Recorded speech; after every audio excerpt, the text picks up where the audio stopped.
Remember when common sense was common? When standing up for what is right was the right thing to do? Welcome to The Right Side. Common sense conversations about Hawaii's political landscape and how it affects you, your ohana, and your community. Join us for the next hour as we cut through the political noise and look at Hawaii from the right side, where public officials and community leaders discuss the policies that affect our future, strategies that move the needle, and highlight leaders that are stepping up to make a difference. Get ready for The Right Side, a common sense conversation. All right, 808-913-6450, 808-913-6450. We are live, right, Leah? That means all of you listening to The Right Side today on this Wednesday at about 4:06 p.m., you can call us. We have a great show today. We have a great show with a great guy who's, really doing his best to protect the city and county of Honolulu in public safety. I'm going to formally introduce you, Chief, but, I got to talk to Malia because, we've been doing this now, Malia, for almost a year. Can you believe that? I know. It's really flown by fast. And like we were saying right before the show, well, I feel like I got smarter this year. Yeah, me too. Just meeting all the people that we met and learning all the things we did. And one of the reasons why I wanted to do that, because one, I'm going to thank Peter Savio, for letting us do this show because, a lot of people, they don't know the difference between the city and the state. And we know that because we get the calls every single day. What you can do about this? So this is just a great way of really, being transparent and educating the public. And we also had some really fun other shows too, That's like right. last week. Mm-hmm. We talked to the writers of Chief of War, which is nothing pertaining to city. But I got to squeeze in the fact that, we did pass a film bill. And if, at some point, the state is ready to fix and change the credit when it comes to movies, that, we have this amazing bill that even the developer wants to do it, amazing exemption so that we can, diversify the economy somewhere else, maybe in the film industry. So, there's a lot of good things happening, a lot of great things that we learned about this last year. And if you missed any of our shows, it's on YouTube, right? Right. And that's what you got to search. You got to go search for. YouTube. Okay, so let's get to it because I think, a lot of people are going to be calling in, honestly, Chief, because, public safety is number one on a lot of people's mind. I know in my district, that is number one.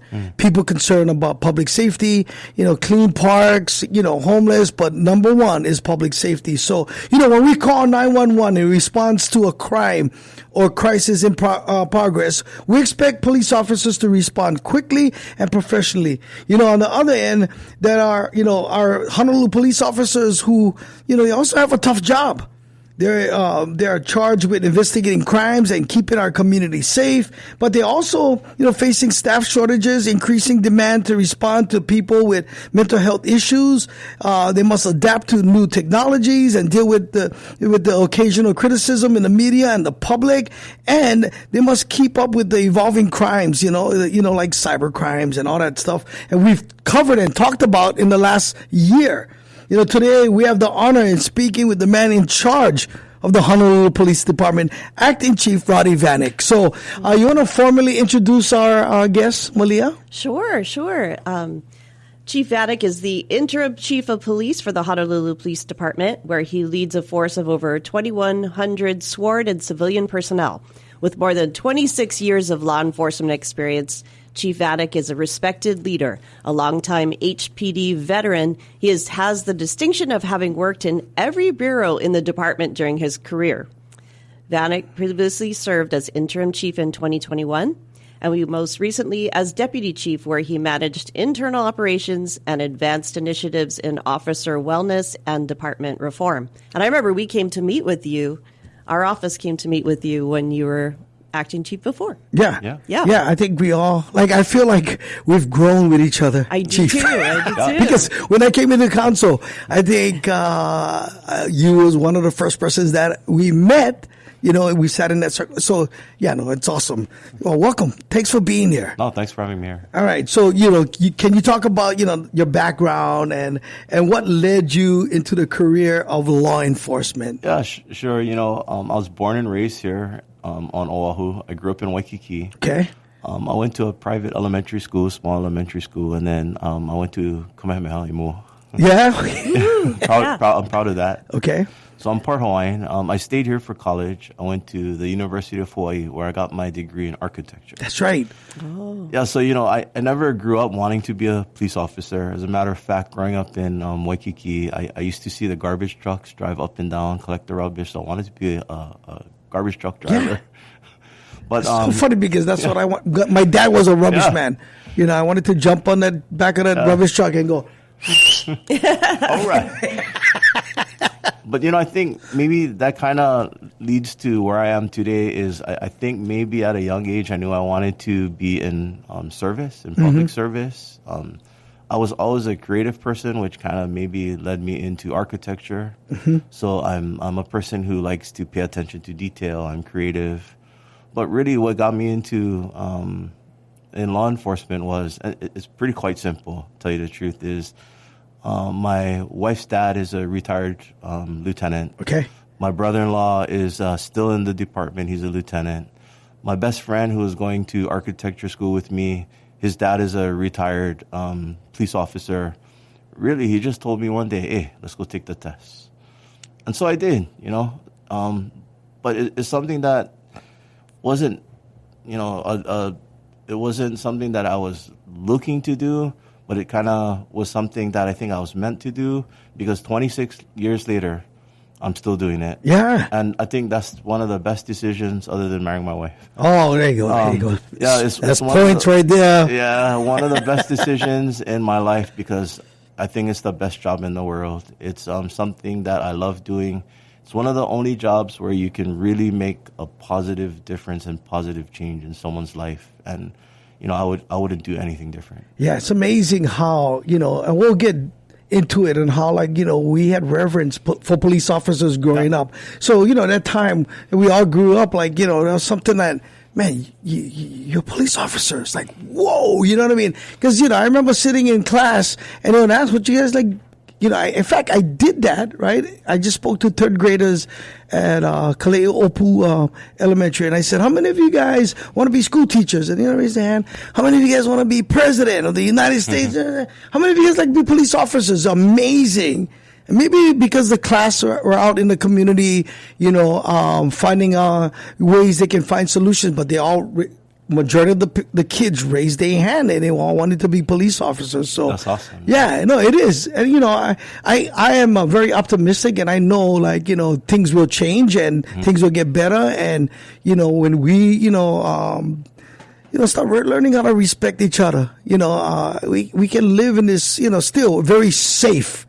Right, I like to tell people all the time. Yeah, we might see a lot of chaos in the news, and but we still live in a very safe community and safe island and safe state. That's true. Despite a lot of the things you're hearing in the news, if you look at our statistics, I know it doesn't seem like that way, but if you compare our crime and crime stats to last year, the year before, definitely 5, even 10 years ago, our crime is down. But I think one of the reasons why it seems like crime is up is because of the way we receive information now. It's available via social media. There's a real focus on traditional media now. So because we get our news literally at the snap of our fingers, really in the palm of our hands, because it's so readily accessible, it may seem like crime is up, but really it's down. And we are, like you said, we are probably the safest large city in the entire nation. Yeah, no, which is very impressive considering, again, we see all these things and we just think, oh man, what's going on? But really, I mean, man, we still have that, I hope, that spirit of Allah, that, that respect one another. Okay, I know we're winding down 3 minutes. We get Kenneth from Ever Beach on the phone line. So let's connect. Kenneth, what's your question? Hey, hello guys. Thank you guys. I appreciate all this, and my one question is, with the shortage of police officers, that's one big issue. Yeah. When we have lane closures on H1, we get 2-3 miles of lane closures. I see every quarter mile one police officer, and are they necessary over there?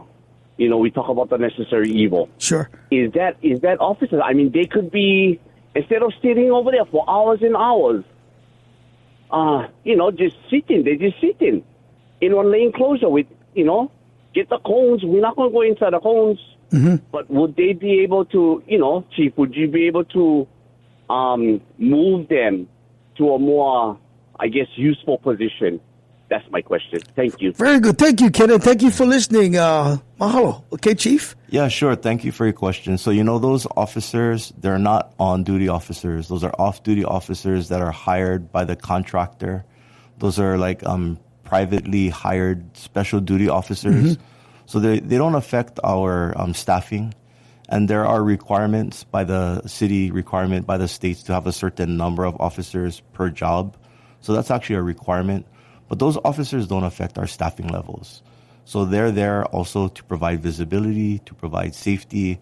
And so they don't affect, like I said, our numbers. So they don't take away from the officers who are responding to 911 calls for service. Yeah, see, that's a good thing. A lot of people don't know that. Like, I found that out when we had our briefing, the tsunami briefing, and how you guys had to pull police officers off duty to help, in that emergency. But that was explained. I went, wow, amazing how, we don't understand that or know that. And that's why we do this show, ladies and gentlemen, because we want to be transparent. State legislation a long time ago. I think I remember that passing years ago when I was covering the legislature, I believe. Yeah.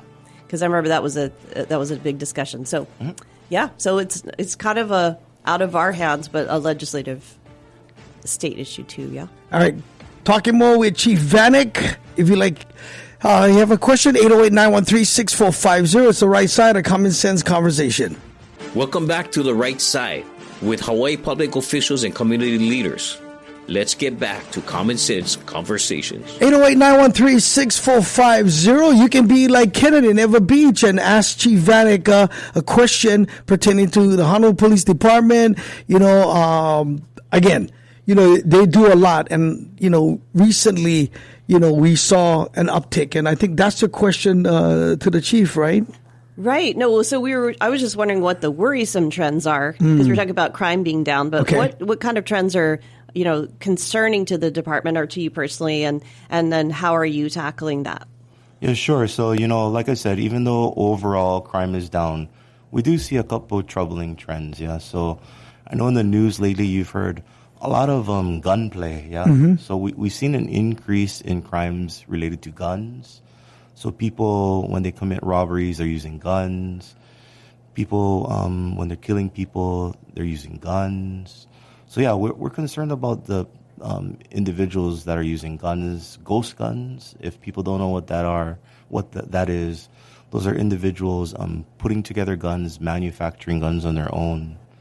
So what we're doing about that is we're using technology to our advantage to help track where the guns are coming from, who's using them, how they're being used. So that's one of the things we're doing. The other trend that we're seeing is crimes that are being committed by young individuals, juveniles. So one of the things we're doing is we used to have before in the past, the department had a gang task force that kind of fell to the wayside. That's something that we've re-implemented. Another program that you probably heard in the news is a school resource officer program. Yep. So that's something that we'll be re-implementing very shortly. We're taking our reserve officers. Those are officers that have since retired, but still actually they volunteer their time. And some people say, oh, well, why are you using reserve officers? They're over the hill. But no, these guys are individuals who have a lot of knowledge, a lot of experience, and they're the ones who can provide mentorship, guidance. Mm-hmm. A lot of kids look to them as uncle or coach. I mean, these are the people who can really take the time and put in the effort to provide guidance and mentorship to young people and individuals. For example, I know one of the guys who's going to be participating in this program. He's going to be out at Waianae High School. He went there as a student, graduated from there. He played football there. He coached there. I mean, that's the kind of guy you want participating in this program. So those are the two trends that we've seen that we want to make sure we're addressing: increase in gun use for crimes, and then increase in juveniles committing crimes. No, if it wasn't for the Honolulu, Police Department and the PL, when I was growing up, dude, I probably, would not be talking story with you. You probably, had booked me a couple. No, because no. The God's honest truth is that, a lot of my family members, went the other road and became, career criminals or did things that they're not supposed to. But I know because of great mentorships and, the police department that, organized these events, it was not only boxing, but like they were involved in basketball, softball, swimming at one time. And, if it wasn't for that, that's why, like, I'm a firm believer. Like, we talked about it when I first got into office. Like, I would love to see police officers, like, in a cafeteria, because what happens is, like, if a kid gets disrupted in school, instead of going to an office where, like, oh gosh, I'm gonna get scolding, it's in an open environment. Maybe some like tater tots on the table, and then you get an uncle. A reserve officer that can talk story. And then what you're going to find is because, my daughter does this anti-bullying thing, you're going to find that it's the same kids. So if we can find who these kids are, right? And then get them the special help that the DOE provides. And maybe we can wait to stop it before it gets, it gets crazy and, the teacher cannot, control the classroom, and then you get one disruptive kid that just, disruptive in the entire classroom, and the kids that want to learn, get pushed to the side because of one disruptive student. So, like, I'm hoping that maybe one day we can, do more than just, the high school, but we can maybe get it to the middle school where, they feel they want, they don't feel like they're in an office, but they just need for talk. And we'll find out that a lot of these kids are the same kids, and it's at home. What's happening at home, and I'm attest to that, because, I wanted to be outside because, man, my neighborhood was kind of crazy, and I felt like that was a safe place for me to go, burn out my energy, the anger, because of what I was seeing. And when you get, policemen that care, and that understand, oh man, or coaches or mentors, man, you can really change a kid's life. That's right. So I really appreciate you bringing that back. And there's another uptick with people assaulting police officers. Yes, that's right. A 20% increase, and I was on the news as the chair of public safety, and that angers me because these are men and women who shop at the same stores as us. They send their kids to the same ball fields that they play on, and to see people who want to serve be assaulted that way, at some point we all need to take some responsibility. Yeah, that's right. It's troubling to see that assaults against our officers are on the rise. Being a police officer is a tough job. Yeah. And, assaulting a police officer intentionally, that's a felony. It's a serious crime. And, we want to make sure that as a police department, we're supporting our officers as well. So we're reinforcing the training that they already have. We want to make sure that they're not becoming complacent. We also want to make sure that the public understands that, if you're in the process of dealing with an officer and maybe you don't agree with what's going on, you're getting arrested, unfortunately, that's not the time to get into a disagreement. Just cooperate, and, you can figure it out later. Also, what our officers are seeing a lot of now is individuals who are dealing with mental health issues. Yeah. So we provide training to our officers, crisis intervention training. A lot of our officers. I went to the class. Yeah, a lot of our officers, they receive, it's a week-long training. Right. And they get certified in that. And because of that, they have the ability to deal in a professional way with these individuals.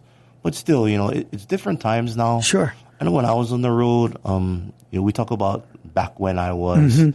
But yeah, officers now, they deal with, I think, a lot tougher times than when I was on the road.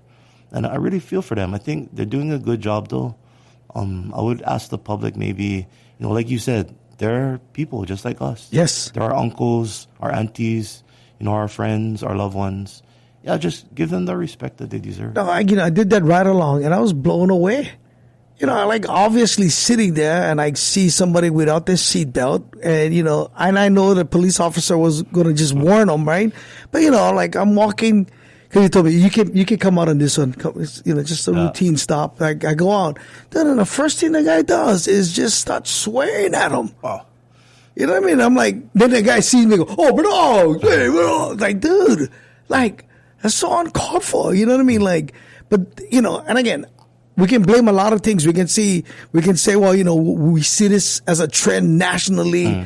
We see, a lawless community, and we do, unfortunately, and, we live in that time where people just think they can get away with things that, don't matter, and it does. That's why, like, when I said that, I was like, look, we got to get tough on that kind of stuff. And I hope that, our judiciary system listening, these guys are doing their job. Oh, let's get you guys to do yours. These guys who, do these things and assault and thinking, I'm going to get away.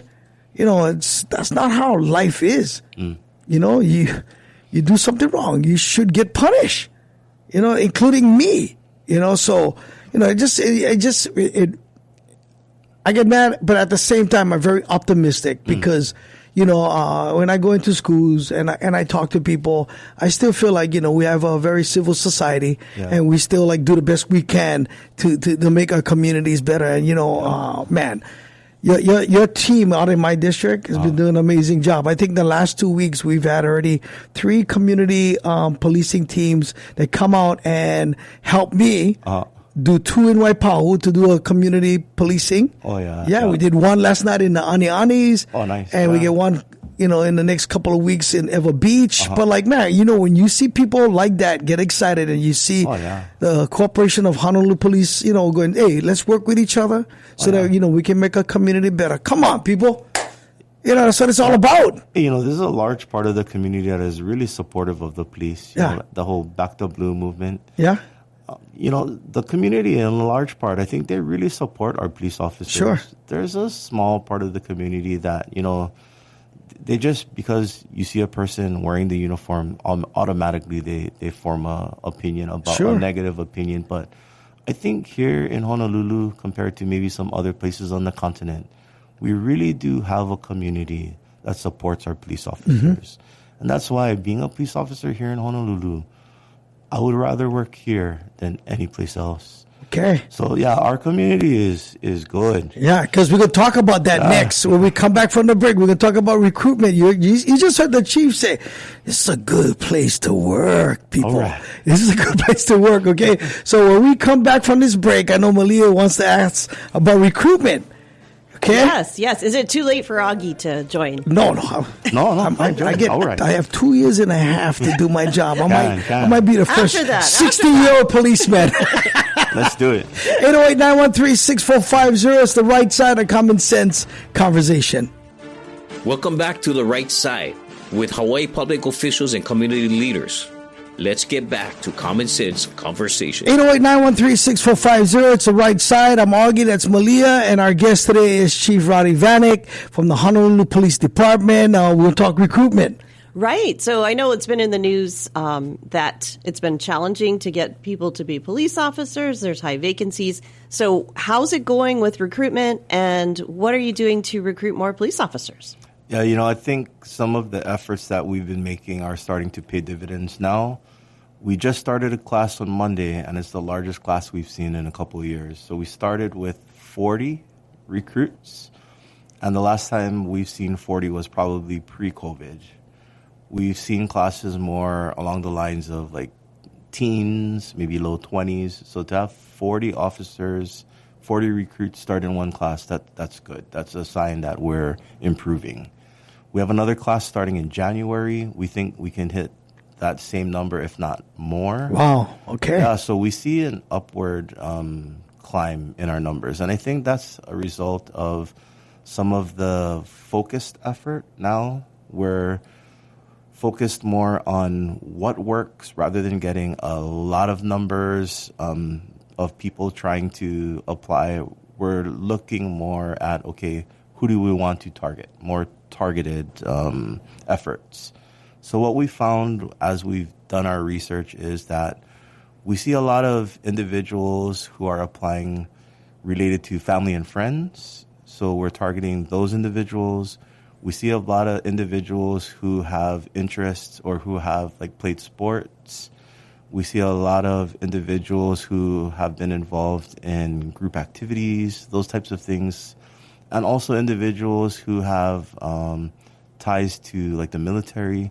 So we started programs like the Skill Bridge program, which is a program through the military that as individuals are transitioning out, they can go through a program where they try out different careers, one of them being us.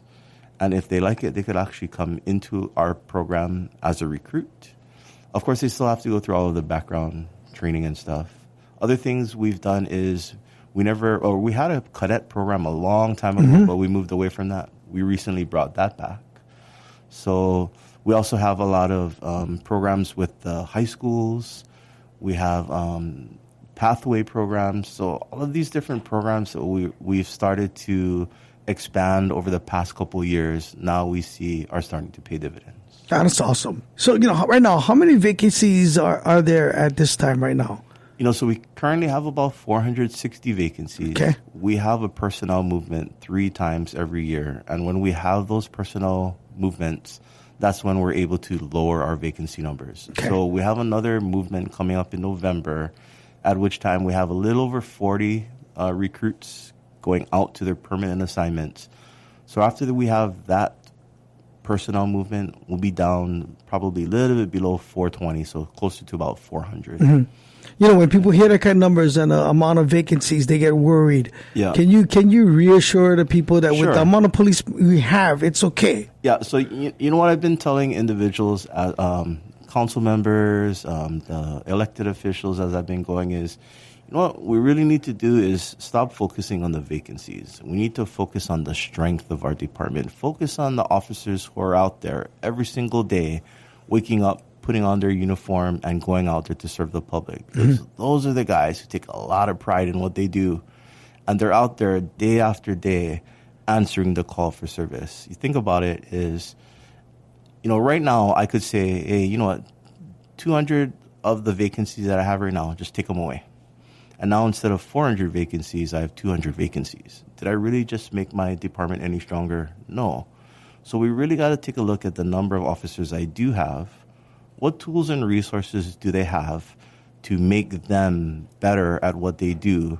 Provide them with that and make sure that when someone calls 911, those officers are getting there in a reasonable amount of time so that they can help that person that's calling for help. No, I like that. Finding the strength, is super important. When, when you're short of men, you get. Look, we notice in different jobs maybe that we've done, or maybe you're part of a group that if you just empower who you have right now. That's right. Yeah. Sometimes you don't need the mass. Sometimes all you just need is some smart, willing people that's willing to do a better job at making the department better. Yeah, I think working effectively, efficiently, we're dispatching officers differently than we did even 5 years ago. We're using technology to our advantage. That's another thing we're looking at, using technology to make officers more efficient.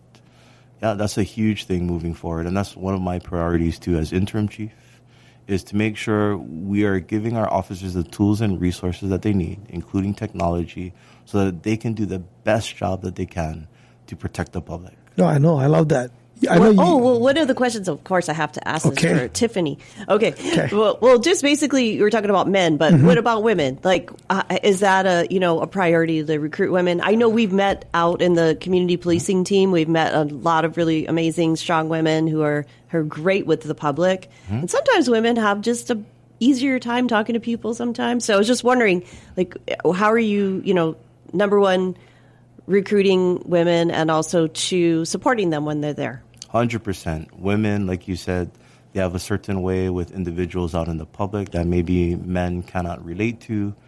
So we actually have sessions where we focus just on the women.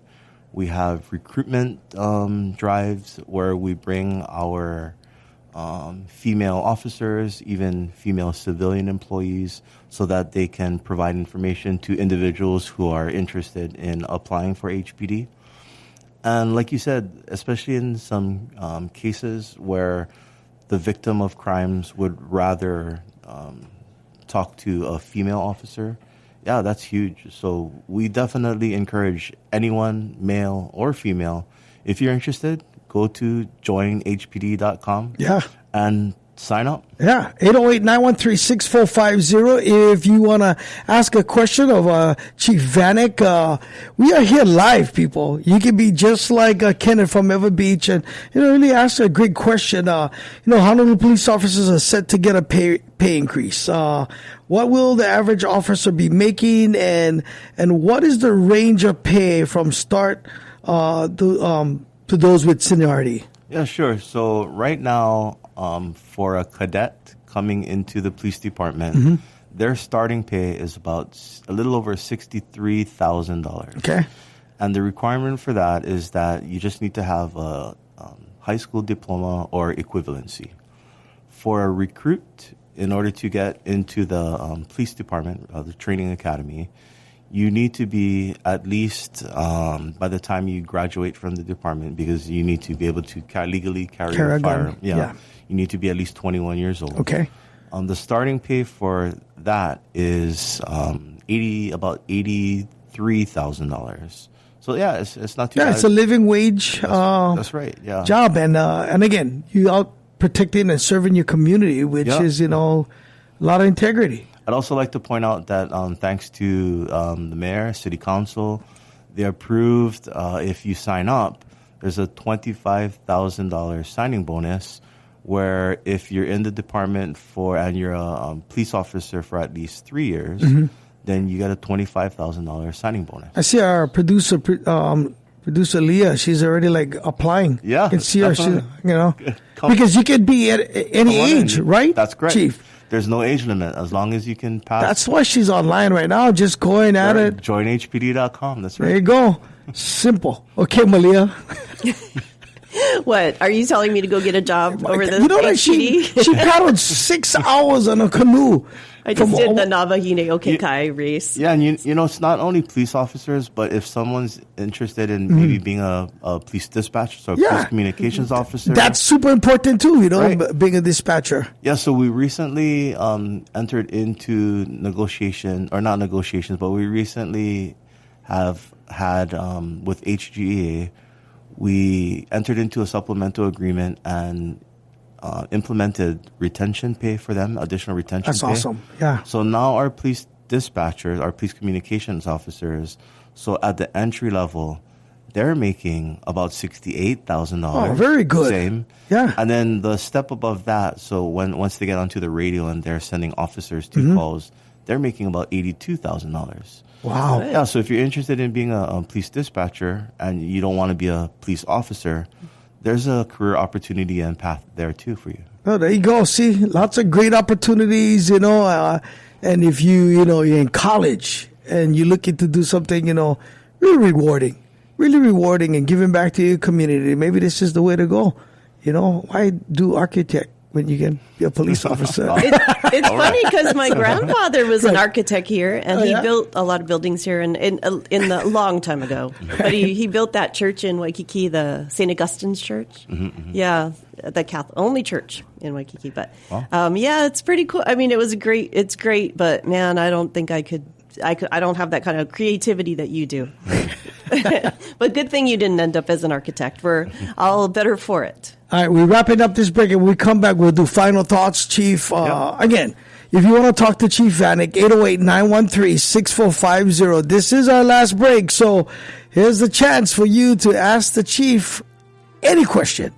Any question. He's here to answer us, so we'll be back with our final thoughts. And again, 808-913-6450. It's the right side of common sense conversation.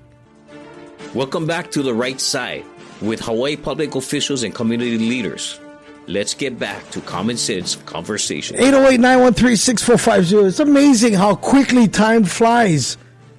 Because I know Leah, producer Leah, is right after this is done, she's going to the Honolulu Police Department and and try to apply. She's got to do 25 push-ups, right? Easy. In 2 minutes? So my staff, we're going to do a video soon, Chief. All right. Because my staff was like, my staff was like, what you going to do after, you're done with city council in 3 years? I said, I don't know. And Tiffany was like, police officer. Yeah. It's like, can you do the 25? Of course I can. So we're going to do them. We're going to do the PT. Nice, We'll see. nice, I'm going to videotape them, man. I'm going to look in the camera and say, if Augie can do it at 57 years old, you can. All right. You can. You can. Chief Vanic in the studio with us. We're talking Honolulu Police Department, and it's been, we're almost done. I know. Still like 7 more minutes left in this interview. Yeah, I gotta have you come back and maybe do like a long form. We'll find a way so we can talk story. But I know you have a question, Malia. Oh, sure. I was asking about success stories in terms of like community policing efforts. We see people that want to be in the neighborhood watch, yes, and really making a difference in the community in our district, Waipahu and Eva. So I'm just wondering what stories that you have to share about that with either Crime Stoppers, Neighborhood Watch, or other community groups that you might see being effective. Then I'm going to ask the hard question, like, what has been the most challenging, and most rewarding about being the interim chief of the Honolulu Police Department? That's my question, because I like you finish strong. Okay. Well, let me talk about a success story. So, there was an officer who he went to a call for service, and this just goes to, I guess, the great lengths that our officers will go to go above and beyond. And he was helping this elderly wahine who had fallen victim to a scam. She had got convinced to send money overseas, cash now, a large amount of money, like $17,000, something like that. And so she had mailed it off, FedEx. So he went to her house, and he asked her what had happened. And so she had told him what happened. And he could have easily just taken the report and said, okay, I'm sorry that this happened, and forwarded on the case. But he, because of his quick thinking, contacted FedEx. He got the tracking number. They located the package, realized that it hadn't been delivered yet. Oh, awesome. Oh, wow. And this was this lady's life savings. Oh, boy. They put a stop on it. They delivered the package back to this lady, and she got every single penny back. Oh, wow. Gosh. That's great. That is just a testament as to the dedication of what our officers will do. And quick thinking, and thank goodness for FedEx not being too and fast. Again, we forget that the men and women in blue, they take the kids to the same schools that we go to. They go to the same events that we go to. They go to the same stores, and they're just everyday people. And amazing story. Think about that. If you lost 17,000, your life savings. Yeah. This literally was someone's grandmother. Yeah. It's your next door neighbor. Right. Can you imagine had she lost that money? That would literally have probably been the end of her, end of her life. Yeah. Right. Yeah. So. All right. So you got my hard question, Chief. All right. I'm gonna let you take the ball on this one, because you're in a good situation, and I gotta watch what I say, because I would love to see Chief Vanic become the next chief. Only because in the 5 years that I've been at City Council, not only take my phone calls, but like very very helpful and understanding. No, really understanding. Understanding my duties, but then at the same time, really understanding what you guys do. Because you come in, you hear all this crazy stuff, but then dude, you've only been very transparent. You've only been very transparent with our office, and like I said, every time I get one question, also he's been in he's worked in 26 departments, right? Or 26 sell years. It, Malia. That's what impressed me. I was like, wait a minute, this guy knows what he's doing, because he's been in all these departments, right. And so anyway, and I remember meeting with you before, and always thought, what I like about you too is that you have a gentle spirit, but you're also like a strong leader, and also the way you think about like technology and things like that. So sure, We can only Cheering do you on. things behind the scene, but cheering you root on. for you. You know, Yes. I'll open up to you a little bit here. Okay. So I think one of the most difficult things for me is this is, I guess, being the interim chief it's a little bit not the person who I actually am. Yeah. And I'll explain what that means. Okay. It is, No. You know, I'm a very private person. Sure. I'm the type of person when I walk into the room, I stand in the back of the room. I like to observe. I'm not a real social person, but I understand that as chief, you know, that's not the person you can be. I'm not the type who likes to do interviews. Definitely doing a radio show and answering questions and going on TV. And I'm sure a lot of people have seen me on TV a lot lately. Yeah. That's stuff that makes me feel uncomfortable. Right. But I understand as chief, you have to do that. That's Correct. part of who the chief is. So doing that, despite it making me feel uncomfortable, is something that I know that the community needs, the department needs, the officers need. They need me to step up. And I'm okay doing that because really, like you said, I really love this department. I love being able to help the department get better because I know that by doing that, I'm helping the officers to be able to do their job in keeping the community safe. And who is the community? Really, that's such a buzzword, but the community really is, that's my wife. That's my son. Yes. That's my daughter. That's your family. Yeah. No, dude, that's the reason what why. it means. And, Yeah. and that's why I do it. Yeah, we wake up every day. Like people think, I get on pretty cool life. I wake up, I do radio, but then I go to serve my community. And honestly, I wake up every day going, how do I make this place better? Yeah. And if we all can, I always tell people, and I tell kids in school, like if you took 5 minutes of your day to volunteer to do something, we would change our world. We would change our island if we all had the heart to just go, okay, what if?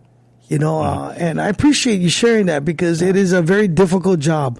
You get emails, like I get emails of every complaint. Oh, come get cat doodle in my yard. Why, this and that. And sometimes, it's really hard to look people in the eye and go, man, I